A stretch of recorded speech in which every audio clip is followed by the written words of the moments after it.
Şimdi Galata Kulesi'nin artık içine giriyoruz. Biliyorsunuz tadilat söz konusuydu. Onun için bir süredir kapalıydı.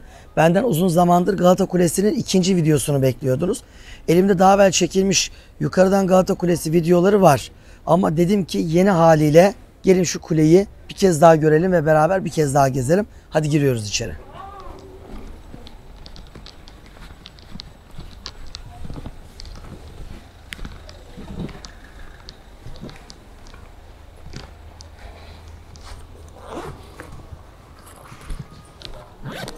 Şimdi burada bir girizgah yapalım sizinle beraber.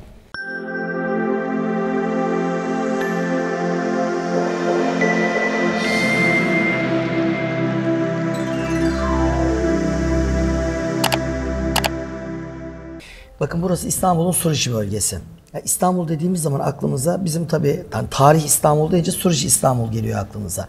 Ama unutmamak lazım Roma İmparatorluğu'nun İstanbul'unda birkaç farklı oturum yerleşkesi vardı. Suriçi İstanbul ana bölgeydi. Karşı taraf Pera, Galata, Karşıyaka bölgesi, Ceneviz kolonisi ikinci bölgeydi. Üsküdar'da kesinlikle bir yerleşim vardı ve Altınşehir diyordu Romalılar buraya. Çünkü güneş bu taraftan battığı için güneşin o kızıl ışınları bu tarafa vuruyordu ve Üsküdar çok önemli. Kadıköy, Kalkedon küçük bir köy bölgesiydi. Üsküdar kadar gelişmiş değildi. Osmanlı'nın İstanbul'u fethiyle beraber Eyüp Sultan Hazretleri'nin kabri dolayısıyla burada da büyük bir semt gelişti. Ve böylece Osmanlı İstanbul dışında yani Sur dışında 3 önemli semti benimsiyor. Yani İstanbul'dan sayıyor. Eyüp, Galata ve Üsküdar. Bu 3 önemli Sur dışı bölgesi. Galata Kulesi'ni iyi anlamanın yolu aslında birazcık da buradaki yerleşkeden geçiyor. Yani şimdi burada böyle bir oluşum niye var? Ne zaman oldu? Hangi ihtiyaçtan dolayı oldu? Bir kere unutmayalım şu gördüğümüz surlarla çevrili alan Ortodoks. Tamamen din belirliyor bunu. Ortodoks Roma İmparatorluğu, Doğu Roma İmparatorluğu, Konstantin'le beraber Büyük Roma, Theodosius'un oğlu Arkadius'la beraber Doğu Roma olan. Bu adamlar Ortodoks. O zaman bütün bir Avrupa Katolik. Bütün bir Avrupa. Katolik dünya ile bu Ortodoks dünyanın bir ticareti söz konusu. O gün dünyanın en büyük ticaret limanı neresi? Haliç. Adamlar o dev Ceneviz gemileri, Venedik gemileri, Pisa gemileri. Unutmayın o gün İtalya diye bir devlet yok. O gün Venedik, Ceneviz, Pisa gibi, Floransa gibi de şehir devletleri var. Velhasıl bu görmüş olduğumuz Galata bölgesi, Ceneviz, Venedik, Pisa, Floransa gibi şehir devletlerinin gemileri buraya geliyorlardı, mal indirip indiriyorlardı. Nereye? Tabii ki buraya. Karşı tarafta bir şey yok. Ama bu adamlar geldiğinde bir yerde kalmak zorundaydılar. Bunlar Ortodoks. Gelenler Katolik. Ortodokslar kendi dünyalarına Katolikleri sokmak istemiyorlar. Katolikler de bunlardan nefret ediyorlar. O zaman dediler ki bunlar karşı tarafa yerleşin. Oraya yerleşin. Hani malları buraya indirin ama siz karşı tarafta takılın. Ve böylece burada parçalı bir Katolik mahalle oluştu. 1204 Latin istilasında Katolik Avrupa Venediklerin başını çektiği o Henry Dandola, Ayasofya üst katında mezarı olan bir Venedik doçudur. Buraya gelip de İstanbul'u 57 yıl yağmalayınca 1261'de Ortodoks dünya Romalılar bunları kovduktan sonra dediler ki biz karşı tarafta artık Venedikleri görmek istemiyoruz. Kim olsun? Cenevizler olabilir. Siz gelin. Cenovalılar. İtalya'nın Cenova şehri başkentler olmak üzere. Ve böylece 1261'den Fatih'in İstanbul'u fethedeceği 1453 yılına kadar burada bir Ceneviz kolonisi oldu. Bugün mesela burası tek parçalı bir sur değildir. Tek parçalı bir sur değildir. Çok parçalı bir vaziyettedir. Neden? Çünkü Cenevizler de burada minicik böyle evleri birbirine yapıştırarak sur yapmalarına önce Romalılar izin vermiyor bunların. Sur yapmalarına. Evleri birbirine yapıştırarak evlerden bir sur yapıyorlar. Sonra bunlar zayıfladıkça yani karşıdaki Doğu Roma başkenti zayıfladıkça bunlar sur yapmaya başlıyorlar. Önce küçük bir sur. Sonra ikinci bir mahalle oluyorlar onun etrafını sur. Onun etrafını sur. Onun için Galata'nın eski böyle çizimlerine baktığımız zaman parçalı bir yer. Yani şu an bulunduğumuz yer. Parça parçadır. En son 1340'lı yıllarda artık iyice güçlüler tutuyorlar. Şu an içinde bulunduğumuz Galata Kulesi'ni yapıyorlar. Yani karşı taraf gerçek İstanbul. Sen karşı tarafın önüne bu kadar dev bir kuleyi normalde hiçbir devlet izin vermez. Demek ki izin verecek kadar sıkıntıda zor durumdalar. Sözleri geçmiyor ve böyle bir koloni kuruluyor. Osmanlı İstanbul'u kuşattığında 1453'te Fatih Sultan Mehmet bunlarla uğraşıyor. Yani Doğu Roma'yla. Arkasından kalkıp da bir de bunları da Karşısına almamak için diyor ki ben size dokunmayacağım ama siz de ne yapacaksınız? Siz de diyor bunlara yardım etmeyeceksiniz. Galata'daki Ceneviz kolonisine. Ve bunlar da tamam olur diyorlar, yardım etmeyeceğiz. Fatih bunun üzerine ne yapıyor? Gemilerini tam buradan, karşıdan bakın Dolmabahçe, buradan surun, Galata surlarının dışından tutuyor, karşıya Haliç'e indirmiş oluyor. Hadi buyurun çıkalım.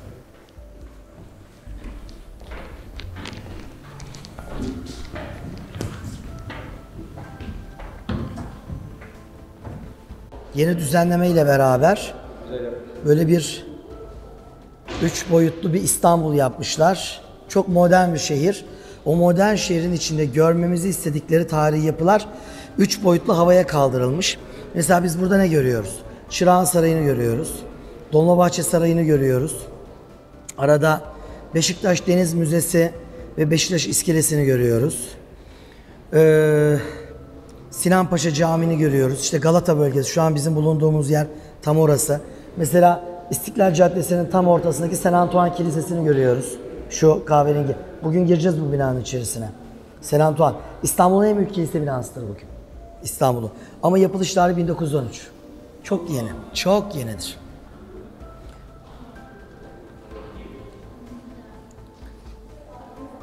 Şimdi asıl İstanbul orası. Karşı taraf Pera. Zaten Pera Karşıyaka demek. Karşıyaka. Yani Osmanlı'nın her zaman için işte Ecnebi İstanbul, Levanten İstanbul, Gavur İstanbul denilen kısmı burası. Haliç'teki denizin kıyısıyla Galata Kulesi'nin arası Ceneviz kolonisi. Galata Kulesi ile Taksim Anıtı arası Levanten İstanbul, Taksim'den Şişli'ye doğru, Nişantaşı'na doğru giden kısım Cumhuriyet Türkiye'sinin şekillendirdiği İstanbul'un semtleri olarak karşımıza çıkmakta. Şöyle bir dolanalım. Mesela burada benim dikkatimi çeken Selimiye Kışlası. Anadolu yakası, işte Üsküdar'dan buraya doğru geliyoruz. Muhteşem bir yapı. Selimiye Kışlası'nı koymuşlar. Zamanında burada Osmanlı'nın Kavak Sarayı vardı. Tam şu uçtan bu uca kadar. 3. Selim onu yıktırıp bunu yaptırdı. Nizam-ı Cedd askerleri için.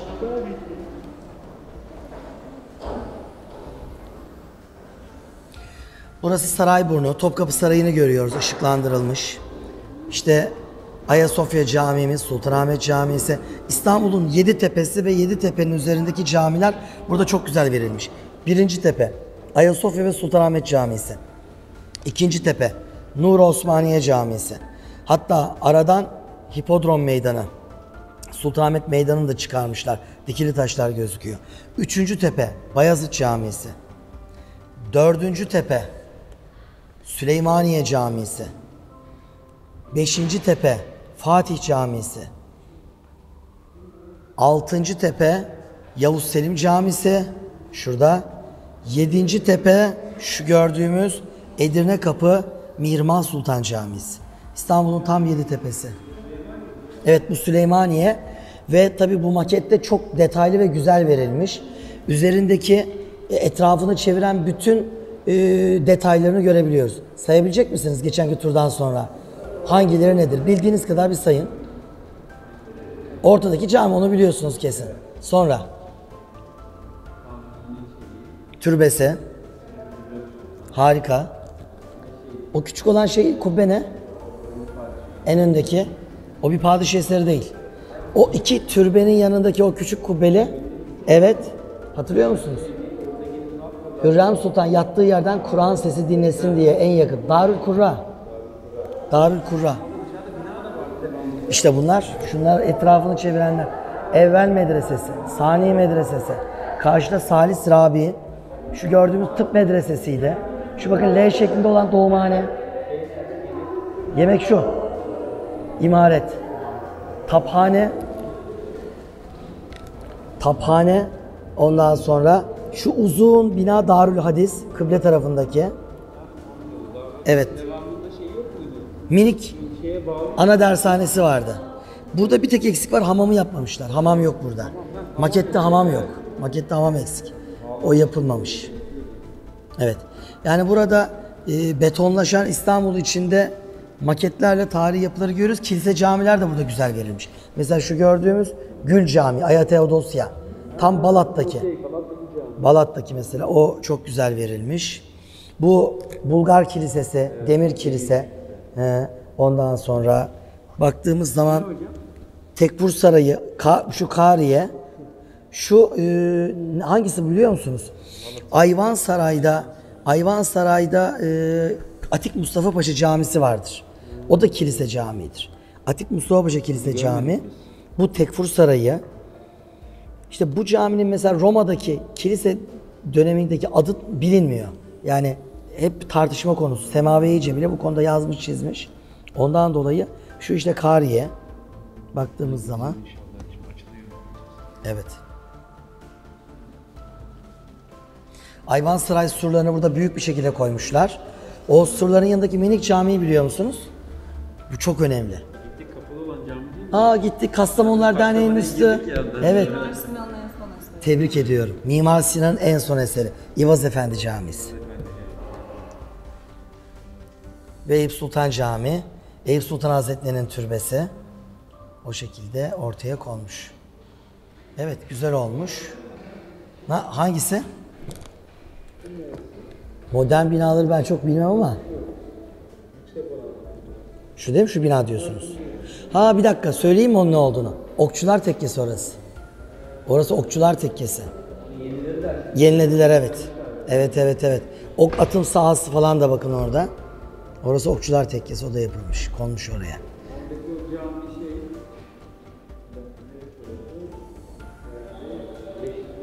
Taksim Camii yeni yapılan. Evet, yeni yapılan Taksim Camisi. Taksim Meydanı'nın oradaki. O da oraya o şekilde konmuş. Hazır mıyız? Çıkıyoruz. Evet, hazır mıyız? Yukarı çıkıyoruz. Muhteşem bir İstanbul manzarası bizi bekliyor. Hadi buyurun.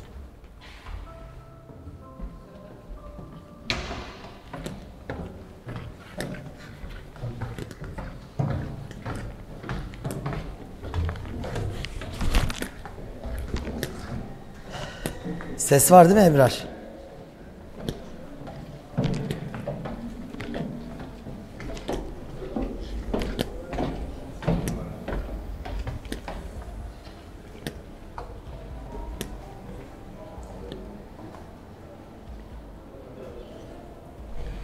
Evet, Galata Kulesi'ni yeni haliyle görüyoruz.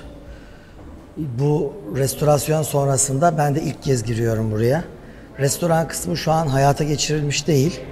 Gayet ferah, güzel. Yukarısına eski İstanbul'u gösteren bir gravür konulmuş. Meşhurdur bu. 360 derece İstanbul panoraması. Bu 16. yüzyıl İstanbul'unu gösteren çok güzel bir çizim. Mesela hoş bulduk, kolay gelsin. Tam takip ediyorum. Çok teşekkür ederiz, sağ olasınız, memnun oldum. Mesela buradan camileri tanıyabilir miyiz? Bir de buradan bir sınav yapalım kısacık. Bakın Topkapı Sarayı şurada. Sarayburnu'nun uç kısmı. Topkapı Sarayı, Adalet. Bakın şu mesela Kuleli Kapı var ya, Fatih'in yaptırdığı. Babu Selam orta kapı. Hatırladınız mı? Biletle girdiğimiz Kuleli Kapı. Onun sol tarafına gittiğiniz zaman Adalet Kulesi'nin de bulunduğu, bu taraf harem, öbür taraf Enderun, padişahların has odaları, onların gözüktüğü. Bakın şurada Haliç'in kıyısında tepesi çadır şeklinde bir bina var. O çadır köşküdür mesela. Demek ki bu mesela gravür Kaan döneminden kalma. Demek ki Kaan döneminde o çadır köşk varmış. O çadır köşkü yıktıran kim? Sultan Abdülaziz. Oradan tren yolu geçireceğim diye. Maalesef. Mesela Gotlar Sütunu duruyormuş o dönemde. Ağaçların arasında bir direk var, gördünüz mü? Hala durur o Gotlar Sütunu. Bu gravürde gözüküp sonra gözükmeyen maalesef müthiş bir yapı yok günümüzde. Şu gördüğünüz uçtaki iki külahlı kulenin bulunduğu kapı. O gördüğünüz kapı Topkapı Sarayı'na ismini veren kapı. Evet, önünden top atılan. Orası Topkapı Sarayı yapıldıktan, Fatih dönemi yapıldıktan 1,5 asır sonra yapılıyor. 1. Mahmut döneminde o kapı oraya ekleniyor. 1740'lar ve top atıldığı için Topkapısı deniyor. Onun arkasında minik bir saray var, Topkapısı Sarayı. Topkapı Sarayı'nda da Sarayı Cedid o günlerde. Yani Topkapı Sarayı değil. Şu tarafa doğru gelirsek az önce saydığımız İstanbul'un Yeditepe'sinden işte Ayasofya Camii'ni görüyoruz buradan. Şu tarafa doğru geldiğimiz zaman tabi tepede Bayezid Külliyesi gözüküyor. Nur-i Osmaniye gözüküyor. Süleymaniye gözüküyor. Süleymaniye Camii'nin bu tarafında bakın dev çadır şeklinde bir çatı var. Nedir o? Orası Sarayı Atik bölgesi. Yani bugün İstanbul Üniversitesi'nin olduğu yer. Fatih İstanbul'u fethettiğinde ilk sarayı Topkapı Sarayı'na yaptırmıyor, oraya yaptırıyor. Sarayı Atik. Yani padişahın ailesinin kaldığı yer. Ama sonra orası yıktırılıyor tabi. Ve günümüzde bugün İstanbul Üniversitesi. Sultan Abdülaziz döneminde de orası bir kışla, yani Genelkurmay Başkanlığı'nın olduğu yer olarak kullanılıyor burası. Evet, asansörden yukarı çıkılıyor. Buradan merdivenle muhteşem bir manzara görülüyor. Manzara görüldükten sonra bu kez asansör katına iniyorsunuz eskiden olduğu gibi. Fakat size burada bir sürpriz bekliyor. O sürpriz şu. Normalde eskiden merdivenle aşağı binmek yasaktı. Hep asansörle çıkıp asansöre inmek zorundaydınız. Şimdi asansöre çıkıyorsunuz. Eğer bir sıkıntınız varsa asansöre inebilirsiniz ama tercihen merdivenle iniyorsunuz. Çünkü merdivenle indiğiniz zaman sizi çok güzel müze detayları karşılıyor. Hadi buyurun gezelim.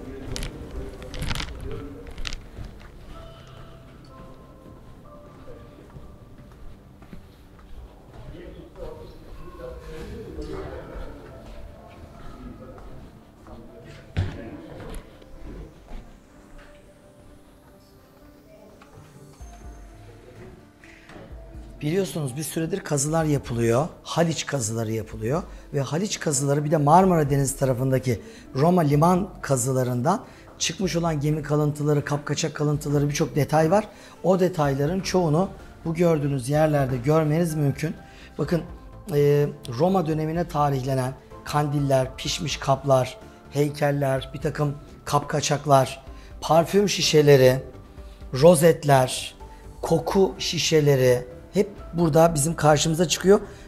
Tabii ki bunlar çıkacak çünkü dünyanın merkezi Konstantinopolis yani İstanbul'du. Asırlar boyunca dünyanın başkentliğini yaptı. Hem Büyük Roma hem Doğu Roma hem de Osmanlı Devleti döneminde bunları yapmıştı. Ve bundan dolayı da böyle muhteşem kazılar. Tabii az önce Roma'yı gördük. Osmanlı döneminden de buluntular çıkıyor ortaya. Bakın lüleler mesela Osmanlı'da çok yaygın olan uzun çubuk lüle başları yine bu kazılarda ortaya çıkan detaylar. Testi kulpları değil yüzlerce binlerce testi Haliç'e indiriliyor ve tekrar bindiriliyordu. İşte bal kapanı diyorum, yağ kapanı diyorum. Bu balı yağı neye koyuyorlardı? Böyle küplere, testilere koyuyorlardı. Onların da kulpları mühürlü. Bakın kulplar burada yine Haliç'ten gün yüzüne çıkmış oldu. Ay var mı yuvarlaktan güzel bir şey gözüküyor mu acaba?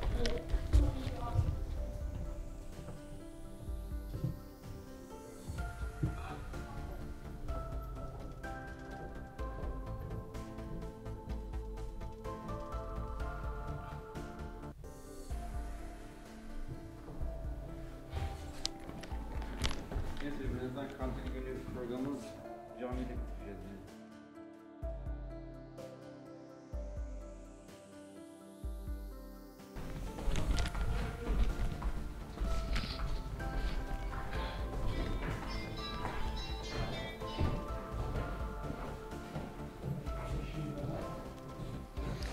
Burada da bizi Ceneviz kolonisine ait kalıntılar karşılıyor.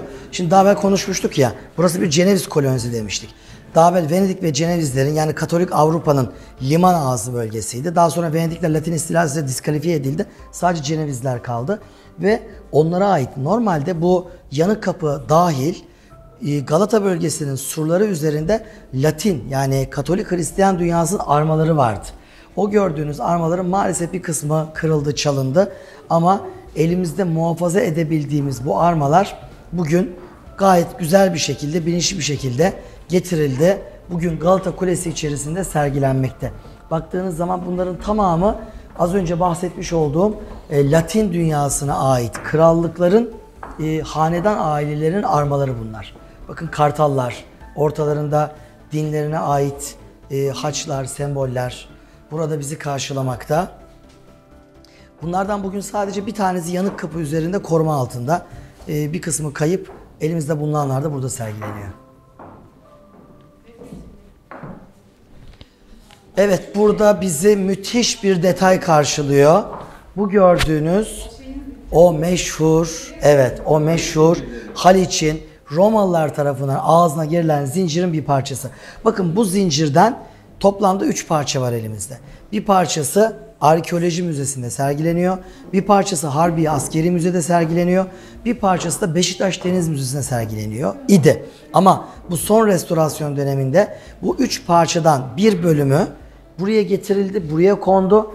Yani Galata Kulesi'ni gezenler en azından kulenin hemen eteklerindeki o Roma döneminin kalesiyle Eminönü arasını bağlayan bir insan gövdesi büyüklüğüne halkaları olan bu zinciri görmeleri iyi olur düşüncesiyle buraya konuldu. Biz böylece o zincirin bir parçasını da burada görebiliyoruz. Yani uzun lafın kısası Haliç'in ağzını geren ve kuşatan gemilerin Haliç'e girmesini engelleyen zinciri görmek için artık 3 yer yok. Galata Kulesi de eklendi. 4. bir yer olarak buraya da geldiğinizde zincirin bir parçasını burada görebileceksiniz. Bu denizin üstünden mi gelmişler? Evet ama bir kısmı, orta kısmı dalıyor tabii içerisine. Ama gemiler ahşap olduğu için buna yüklendiği zaman gemiler kırılır. Geminin o burun kısmı özellikle kırılır. Çünkü hakikaten olağanüstü bir dövme demirden yapılmış gördüğünüz gibi. Şimdi Galata Kulesi üzerinde öyle enteresan bir detay var ki Fransız-Türk dostluğunun kadimliğini gösteren enteresan bir detay. Ve aynı zamanda Fransızların dünya üzerinde kapılarını açtıkları dostane olarak ilk ülkenin bizler olduğunu gösteren bir detay. Bence şu gördüğünüz mermer küpe her Fransız görmeli, dostunu, düşmanını iyi tanımalı. İyi gün dostu herkestir. Kötü gün dostu çok az kişidir. Fransızları Avusturya, Almanya, İspanya, Hollanda, Belçika yani topraklar olarak söylüyorum. O ülkeler yok ama Flemenkler hepsi bir arada kutsal Roma olarak yok edeceklerken eğer Osmanlı himayesi olmasaydı bugün Fransa diye bir devlet yoktu. İşte o himayenin en önemli delillerinden bir tanesi çok geç bir delil önümüzde duruyor. 1912 tarihli Fransız gemicilere bu bölgede denizcilere, tüccarlara imtiyaz, ayrıcalık verildiğini gösteren bir liman kitabesi yine Galata Kulesi içerisinde sizleri bekliyor. Evet kuleden buyurun. Aşağı doğru inmeye devam ediyoruz Galata Kulesi'nden. Başımıza dikkat edelim. Muhteşem tonozlu bir detay. Benim gibi boyunuz kısaysa böyle yerlerde rahat edersiniz. Allah boyu uzun olanlara yardım etsin. Oh böyle rahat rahat. Hiç eğilmeden. Beden eğitimi sıralarında en solda duran boynu bükükler benim gibi. Muhakkak buraya gelin. Evet burada da Kurtuluş Savaşı yılları milli mücadele dönemini görüyoruz. Milli mücadele döneminin İstanbul ve Anadolu'ya ait fotoğrafları burada kendisine yer bulmuşlar.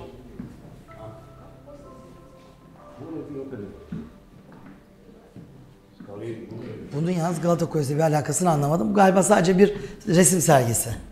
Bakanlık. Evet. Buyurun. Şimdi şu an bulunduğumuz kat ise Galata Kulesi'nin sergi salonu. Yani değişken sergiler.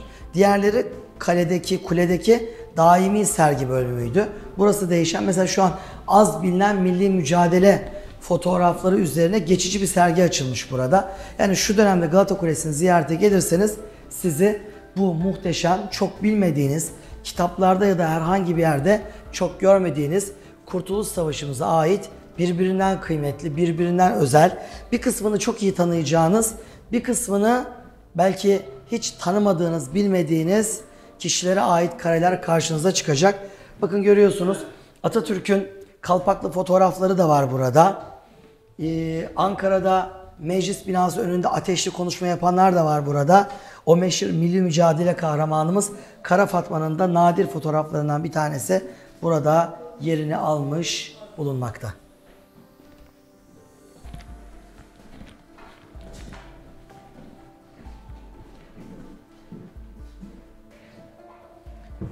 Evet, meclis binamız önünde bayrağımız ve sancaklarımız hepsi asılı bir vaziyette duruyor.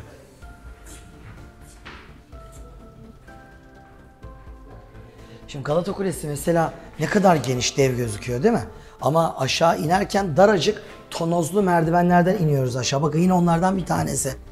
Bence çok güzel olmuş. Vallahi ben en çok buna sevindim, biliyor musunuz? Yani ben şahsen döneminde Cenevizlilerin, daha sonra Osmanlıların bu kapıdan, yani bu deliklerden, dehlizlerden indiğini çıktığını biliyoruz. Onların indiği çıktığı yerlerden biz de inmek çıkmak isteriz ve bakın şu an bunu yapabiliyoruz. Bu çok güzel olmuş. Burada bir simülasyon gösterisi var. Hemen şöyle alalım. Burada Hazarfen Ahmet Çelebi'yi hepimiz biliyoruz. Az önce yukarıda anlattım. Kendisi ne yapmıştı? Galata Kulesi'nin üzerinden Üsküdar'a doğru kanat takarak kendisini bırakmış ve Doğancılar yokuşuna kadar süzülüp Doğancılar da aşağı inmişti. Galata Kulesi yetkilileri güzel bir sürpriz yapıyorlar bize. Ben sürprizi burada tabii açıklamış oluyorum ama kendinizi Hazarfen Ahmet Çelebi gibi hissedebilirsiniz. Kendinizi yukarıdan bırakmak zorunda değilsiniz. Burada böyle küçük bir simülasyon gösterisiyle kuleden kendinizi Doğancılar yokuşuna, Üsküdar'a doğru bırakıyorsunuz ve o uçuş sırasında acaba altımızda hangi binalar geçiyor? Ama ne zaman oldu bu olay? 4. Murat döneminde oldu. Yani 1630'lu yıllarda oldu bu uçuş. 1630'lu yıllarda o uçuş hadisesini burada yaşayabiliyorsunuz. Bakın Hazarfen şu an artık aşağı doğru iniyor. Simülasyon birazdan yeniden başlayacak. Bakın iniyor gördüğünüz gibi. Tam Üsküdar'ın bittiği yer burası, sırt kısmı. Daha o tepedeki binalar, yapılaşma ortaya çıkmamış. O üst kısmın dutluk olduğu yıllar ve gördüğünüz gibi kendini yere bırakmış oluyor bu şekilde. Dünya üzerinde ilk uçan adam değil. İlk uçan adam Endülüslü bir Müslümandı. Evet, hazırız. Başlıyor yeniden. Herkes hazır mı? Galata Kulesi'nin tepesindeyiz. Artık hepimiz Hazarfen Ahmet Çelebi'yiz. Unutmayalım, dünyada ilk uçan adam Abbas bin Firnas'tı. Abbas bin Firnas Endülüs'te uçmuştu ve Hazarfen Ahmet Çelebi de ondan birkaç asır sonra İstanbul'da dünya üzerinde ilk uçan ikinci adam oldu. Hazırsanız derin bir nefes alıyoruz. Besmele çekiyoruz. Allah'a sığınıyoruz. Herhalde öyle olurdu. Ben öyle yapardım yani. Atlıyor olsam. Heyecanlı bir şekilde, Allah muhafaza yalnız. 4. Murat'ın da haberi var, biliyorsunuz değil mi bu uçuştan? Herkesin haberi var. Yüzlerce insan aşağıda kendisini bırakacak. Marmara Denizi surlarını görüyorsunuz. Şu an hazır.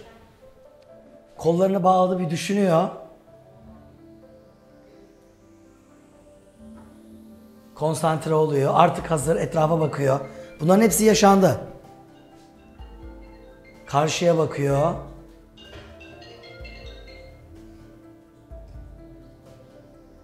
Bakın surları görüyoruz. Bunlar Ceneviz surları, o gün ayakta bulunan.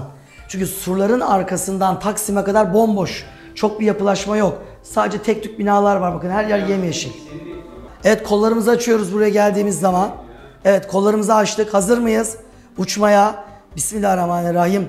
Eşhedü en la ilahe illallah ve eşhedü enne Muhammeden abdühü ve resulühü. Evet, hazır mıyız? Ve uçuyoruz. Of! Bu nasıl bir heyecandır ya. Bakın yalnız hakikaten böyle durmak zorundasınız. Böyle durmazsanız hareket etmiyor simülasyon. Başladık. Şu an Karaköy'ün üzerinden geçtik. Şu an İstanbul Boğazı altımızda, tam 3 yol ağzındayız. Sağ tarafımızda Sarayburnu var. Bakın görüyorsun, Topkapı Sarayı bölgesi. Sol tarafta da Karadeniz'e doğru uzanan Boğaz. Şu an tam Boğaz'ın üzerindeyim. Kız Kulesi tam karşımda. Herhalde böyle anlatırdım uçarken. Ve şu an Üsküdar'a doğru ilerliyorum. Bakın sağ tarafımız Kadıköy. Eski Kalkedon. Orada yerleşim hala çok az. Nadir ama İstanbul, Roma İmparatorluğu'nun altın şehri. Hala uçmayı sürdürüyoruz. Kanuni Sultan Süleyman'ın kızı Mihrimah Sultan'ın yaptırdığı cami. Arkası bomboş bir vaziyette duruyor. O günlerde bomboştu oralar. Caminin olduğu yer Sultan Tepesi. Kız Kulesi'ne artık iyice yaklaştık. Kız Kulesi çok güzel. Tam altımızda muhteşem bir manzara. Kanatlar işe yaradı. Uçabiliyoruz. Ve Emetullah Gündüz Sultan 4. Mehmet'in annesinin yaptıracağı cami daha yok. O cami bu uçuştan daha sonra yaptırılacak. Doğancılara çok az kaldı. İlerliyoruz. İlerliyoruz, evet.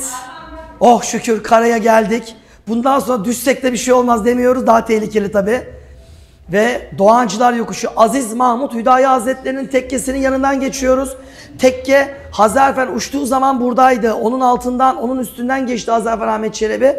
Doğancılar Yokuşu şu an bomboş, o geniş arazi bizi bekliyor. Ve yavaş yavaş aşağı doğru süzülüyoruz. Süzülüyoruz ve şükürler olsun ya Rabbi. Yeryüzünde İspanya'daki, Endülüs'teki Firnas'tan sonra dünya üzerinde uçan İkinci adam olarak Hazarfen Ahmet Çelebi bu işi bu şekilde, vallahi kollarım yoruldu, bu şekilde başarmış oluyor. İşte karşımızda Hazarfen Ahmet Çelebi. Yani Galata Kulesi'ne geliyorsunuz, beni alkışlamayın, bir şey yok. Uçmuş gibi alkışladılar. Şimdi buraya geldiğiniz zaman siz kollarınızı açmadan bu simülasyon çalışmıyor. Karşıya geçin, kollarınızı açın ve 2020'nin Hazarfen Ahmet Çelebi'si siz olun. Hadi devam. Bir dakika şunu da anlatalım. Bir de burada az önce size yukarıda anlattığım bir olay vardı ya, Takuyittin'in rasathanesi. Takuyittin 3. Murat döneminde maalesef yıktırılan, Fatih döneminden sonra yaptırılan İstanbul'un ilk rasathane binası. Yeri neresiydi? Rasathane yeri neresiydi? Neyle neyin arasıydı? Neyle neyin arasındaydı? Beyazıt Camii ile o değil mi? Değil. Tophanenin üstünde Fatih'in top döktürdü. Evet. Fransız şeyiyle. Tebrikler. Fransız sarayıyla Tophane'nin tam arasındaydı.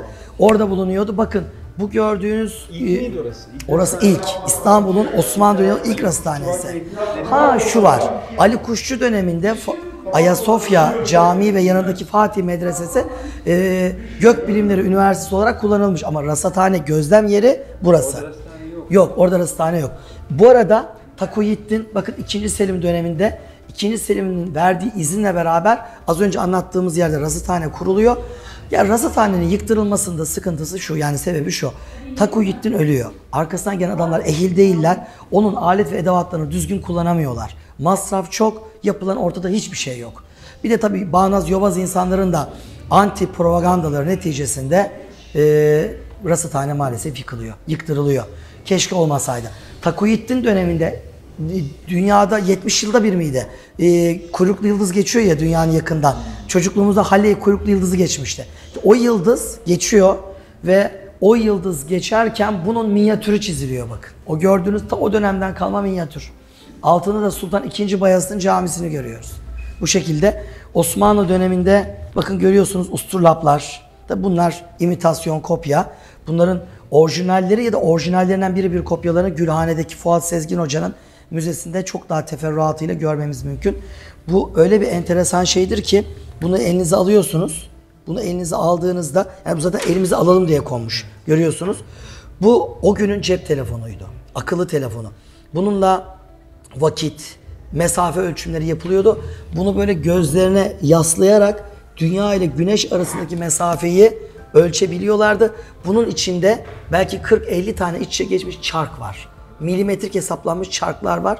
Ben 4 sene evvel bunun kursuna gittim. Bursa Uludağ'da, Bursa'da Uludağ'da 3 günlük bir bilim kampı oldu. Büyükşehir Belediyesi'nin usturlap kursu oldu. Güneş saati kursu oldu. Ben de katıldım kursa. Kursu kim verdi biliyor musunuz?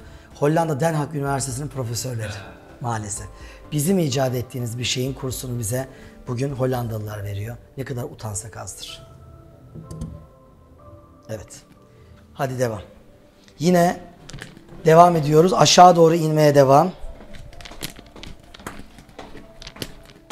Hakikaten benim çok hoşuma gitti bu tonozlar ya. Ben mesela hayatımda ilk kez bu merdivenleri kullanıyorum. Bugüne kadar defalarca çıktım Galata Kulesi'ne. Sayısını bilmiyorum. Ama tabii çıkarken ve inerken bir asansör olduğu için bu merdivenleri hiç kullanmamış. Burası satış reyonu. Mesela evimde bir usturlap bulunsun diyorsanız ahşaptan bir usturlap. Bakın görüyorsunuz. Yani hesaplamalar yapıyorsunuz bununla. Bu şekilde. Bir takım süs eşyaları, seramik eşyaları. Anadolu medeniyetlerine ait. Mesela Anadolu'nun en eski tanrıçası Kibele'dir. Bakın burada imitasyon. Bunun orijinali nerede bugün? Ankara'da Anadolu Medeniyetleri Müzesi'nde. Yani mesela bir Kibele'yi alıp evinize götürebiliyorsunuz. Bizim paramız herhalde şuna yeter. 105 liralık Kibele. Bu da aynı işi görür mü ya? İlk çağda olsak kesin şu muhabbet olurdu yani. İlk çağda olsak gidiyorsun. Bu 1300 lira. Bu da 105 lira. Şimdi hocam bunu değil de bunu alsak yani dua edince aynı karşılığı veriyor mu? Kesin. Tövbe yarabbim. Böyle olurdu.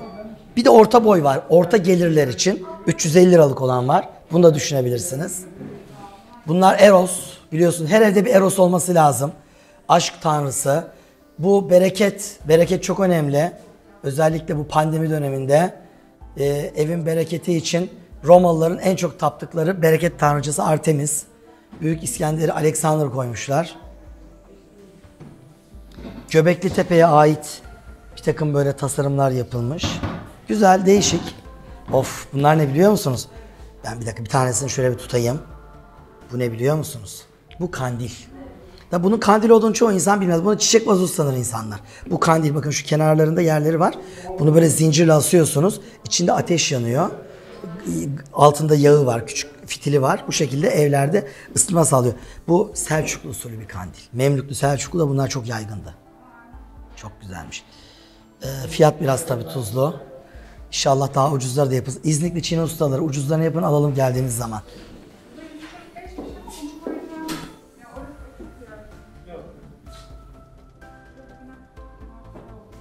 Evet. Çok güzel. Galata Kulesi anahtarlıklar da burada söz konusu. Bence güzel olmuş. Hazırsak iniyoruz aşağıya. Bakar mısınız ya nasıl güzel. Bu mazgal delikleri. Siz buradan bakınca dışarıyı görürsünüz, dışarıdaki sizi göremez. Hadi inelim.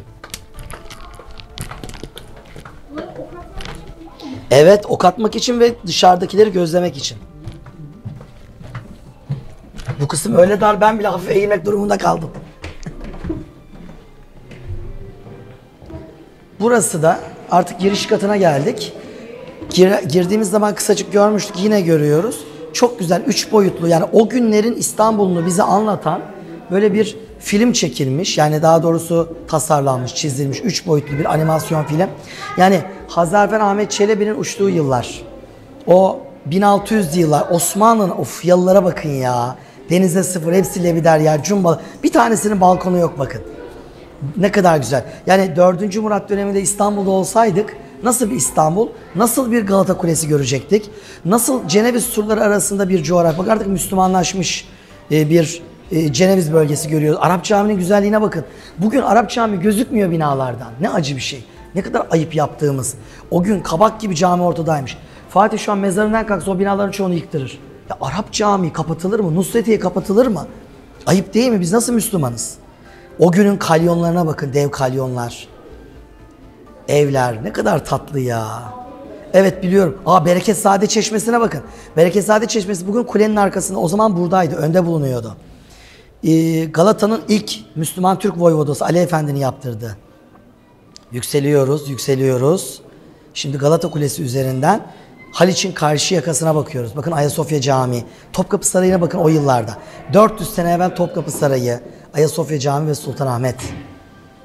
Böyle bir geminin dışarıdan İstanbul'a gelişini canlandırmışlar. Hani Avrupa'dan gemiyle geliyorsunuz, Haliç'e doğru giriş yapıyorsunuz ve sizi İstanbul karşılıyor. Haliç'ten giriyorsunuz. Bir tarafınız Galata, bir tarafınız Suriçi İstanbul. Çok güzel düşünülmüş. Valla benim şu an baktığım 4. Murat dönemi gibi duruyor surlar. Evet. Yani 4. Murat döneminin sanki İstanbul'unu, yani 1640'lı yılların İstanbul'unu canlandırmışlar. O Kız Kulesi çok güzel. Fatih döneminde bu bina vardı biliyorsunuz. Son şeklini Nevşehir Damat İbrahim Paşa verdi. Sarayburnu.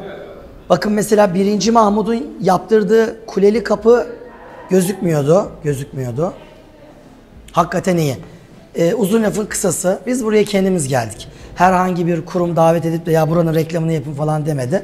Bir analiz videosu yapmış olduk. Hem size yukarıdan Galata Kulesi'ni anlatalım, hem de bu yeni halini gösterelim dedik. Ben kendi adıma söylüyorum, ben çok beğendim. Emeğe geçen herkese yürekten teşekkür ederiz. Güzel olmuş. Herkes buraya gelmeli, asansörle çıkmalı, merdivenle inmeli ve adım adım size gösterdiğimiz bütün detayları fazlasıyla görmeli, fotoğraflamalı ve sosyal medya üzerinden dünyaya aktarmalı. Bu güzelliklerimizden bütün dünya haberdar olmalı. Galata Kulesi'nden selamlar.